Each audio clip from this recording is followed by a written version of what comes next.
Bayangkan, sebuah klub mengeluarkan dana sampai 7 triliun rupiah, membangun proyek besar, mendatangkan pemain, dan mulai menatap masa depan dengan ambisi tinggi. Tapi bukannya mendapat tepuk tangan, Como justru harus berhadapan dengan hukuman UEFA. Yang lebih menarik, hukuman ini ternyata tidak membuat pemilik Como, Mirwan Suwarso, gentar. Bahkan, responsnya justru terdengar santai. Kalau memang harus membayar denda, ya bayar saja. Lantas, apa sebenarnya yang membuat Como sampai berurusan dengan UEFA? Apakah proyek besar Como mulai terganjal masalah? Atau justru ini hanya konsekuensi kecil dari ambisi mereka membangun klub menjadi kekuatan baru di sepak bola Eropa? Yuk, kita bahas berita selengkapnya.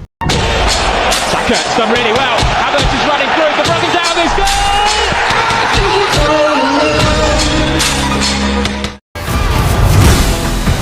Como 1907 menjadi fenomena baru yang mencuri perhatian publik sepak bola Italia maupun Eropa.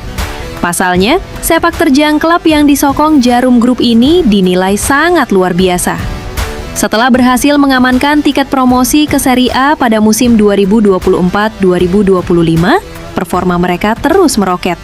Puncaknya, Como 1907 sukses mengamankan tiket ke Liga Champions untuk pertama kalinya dalam sejarah klub pada musim 2026-2027.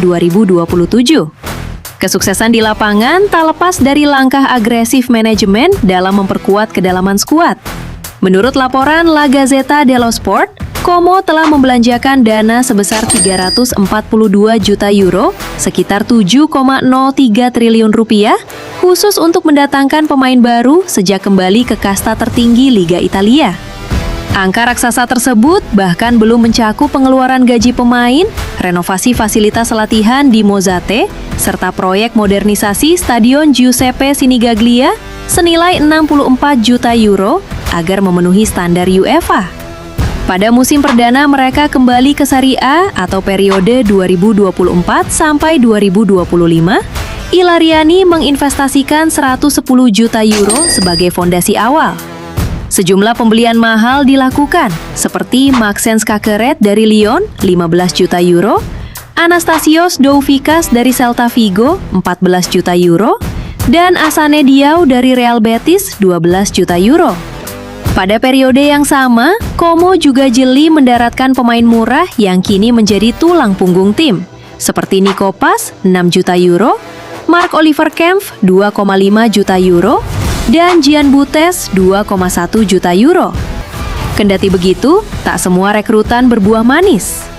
Nama-nama seperti Alberto Docena, 9,5 juta euro, Yannick Engelhardt, 8 juta euro, Felipe Jack, 5 juta euro, hingga Andrea Belotti 4 juta euro gagal memberikan dampak untuk tim. Agresi transfer Como berlanjut pada musim 2025 sampai 2026 dengan gelontoran dana mencapai 105 juta euro. Salah satu investasi terbesarnya adalah Jesus Rodriguez dari Real Betis seharga 22,5 juta euro. Yang kemudian tampil impresif lewat torehan 2 gol dan 9 assist dalam 31 pertandingan di Liga Italia. Selain Rodriguez, Como juga memboyong Nicolas Kuhn seharga 19 juta euro, meski performanya belum secerah Nico Paz CS. Rekrutan paling sukses pada musim tersebut adalah Martin Baturina dari Dinamo Zagreb seharga 18 juta euro. Baturina menjelma menjadi pilar penting di lini tengah dan mulai diburu klub-klub raksasa Eropa. Memasuki bursa transfer musim panas ini, Como bahkan memecahkan rekor belanja terbesar sepanjang sejarah klub dengan mengeluarkan dana hingga 127 juta euro. Salah satu pilar mahal yang mereka datangkan adalah Trevoh Chalobah dari Chelsea dengan nilai transfer mencapai 30 juta euro.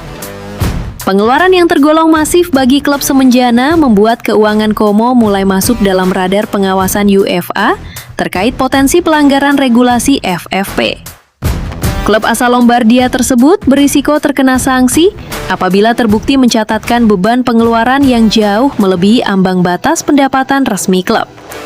Menanggapi ancaman regulasi finansial tersebut, Mirwan Suwarso mengaku sudah memprediksinya sejak awal. Ia tidak gentar dan menyatakan siap menerima konsekuensi berupa denda jika UEFA menilai klubnya melakukan pelanggaran. Mirwan menilai aktivitas transfer dilakukan dengan perencanaan matang dan senantiasa memegang prinsip berkelanjutan dari klub. "Saya tidak perlu UEFA untuk memberitahu saya tentang hal itu," ujar Mirwan dikutip dari La Gazzetta dello Sport. "Jika mereka harus mendenda kami, denda saja. Itu adalah bagian dari rintangan yang harus kami atasi dan konsekuensi normal dari proses ini," tutur Mirwan menambahkan. Pernyataan ini memperlihatkan mentalitas manajemen Jarum Group dalam membangun Como. Dibanding menghentikan momentum investasi dan pengembangan klub hanya demi menghindari ancaman denda, pihak manajemen memilih untuk menghadapi setiap konsekuensi regulasi sebagai risiko bisnis yang terukur. Sejak diambil alih oleh pengusaha asal Indonesia, Como mengalami transformasi luar biasa dari klub yang sempat terpuruk hingga menembus kasta tertinggi Liga Italia Serie A. Pengembangan infrastruktur, perekrutan amunisi anyar berkelas dunia, hingga perbaikan manajemen internal terus dilakukan secara masif. Langkah berani ini acap kali berbenturan dengan batasan-batasan ketat aturan FFP UEFA yang kerap menjadi batu sandungan bagi klub-klub yang sedang membangun kekuatan baru. Bagi Mirwan dan jajaran direksi, denda bukanlah hambatan tak tertembus, melainkan salah satu komponen biaya operasional dalam proses membawa Como menjadi kekuatan baru yang disegani di Italia maupun panggung Eropa. Sikap dingin namun berani yang ditunjukkan Mirwan Suwarso menegaskan bahwa Como berada di tangan pemilik yang siap pasang badan menghadapi tekanan regulasi.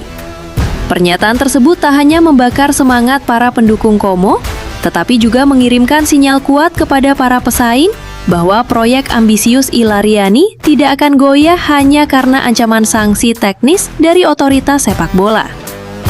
Jadi, hukuman dari UEFA ini memang menjadi ujian tersendiri bagi Como di tengah ambisi besar mereka membangun klub. Namun melihat respons Mirwan Suwarso yang tetap tenang, jelas bahwa Como tidak berniat mundur hanya karena persoalan denda. Kini yang menarik untuk ditunggu adalah apakah Como benar-benar mampu membuktikan bahwa investasi besar mereka akan membawa klub ini menjadi kekuatan baru di Italia dan Eropa. Atau justru masalah seperti ini akan menjadi awal dari tantangan yang lebih besar. Kita tunggu saja perkembangan Como selanjutnya.